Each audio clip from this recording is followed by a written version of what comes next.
ব্রাহ্মণবাড়িয়ার কসবা সীমান্তে বিএসএফের গুলিতে বাংলাদেশি যুবক হাসান মিয়া নিহত হয়েছেন। সোমবার সকালে উপজেলার বায়েক ইউনিয়নের পুটিয়া সীমান্তে এ ঘটনা ঘটে। নিহত হাসান কায়ুমপুর ইউনিয়নের জারু মিয়ার ছেলে। পরিবারের স্বজনরা জানান, সকালে হাসান তার বন্ধুদের নিয়ে পুটিয়া সীমান্তের 0 পয়েন্টে ঘুরতে যায়। এ সময় তাদেরকে দেখে বিএসএফ গুলি চালালে ঘটনাস্থলেই হাসান গুলিবিদ্ধ হয়। পরে তাকে স্থানীয়রা উপজেলা স্বাস্থ্য কমপ্লেক্সে নিয়ে আসলে চিকিৎসক তাকে মৃত ঘোষণা করে। এদিকে ঘটনার খবর ছড়িয়ে পড়লে নিহতের স্বজনরা হাসপাতাল চত্বরে ভিড় করেন। এ সময় তারা কান্নায় ভেঙে পড়েন।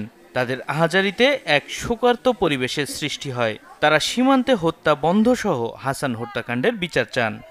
আজকে সকালে আমরা 4-5 জন নিয়ে পুটিয়া ঘুরতে যাই সীমান্তের মাঝে। তারপর হঠাৎ বিএসএফ গুলি করে দিছে।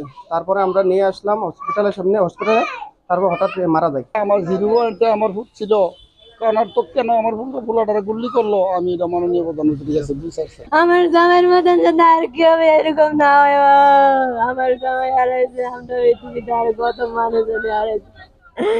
আল্লাহ যদি তারা রাত করে দুনিয়াতে না হয়, দুনিয়াতে যদি তারা আল্লাহ আমার যেটা রেতিম করে দিয়ে গেছে, আল্লাহ যদি তারা না সরে।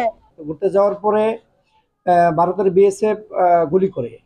গুলি করার পরে আমরা খবর পাইলাম যে তার অবস্থা খুব শোচনীয়। তারপরে ওখান থেকে আমরা উদ্ধার করি তার ডেড বডি।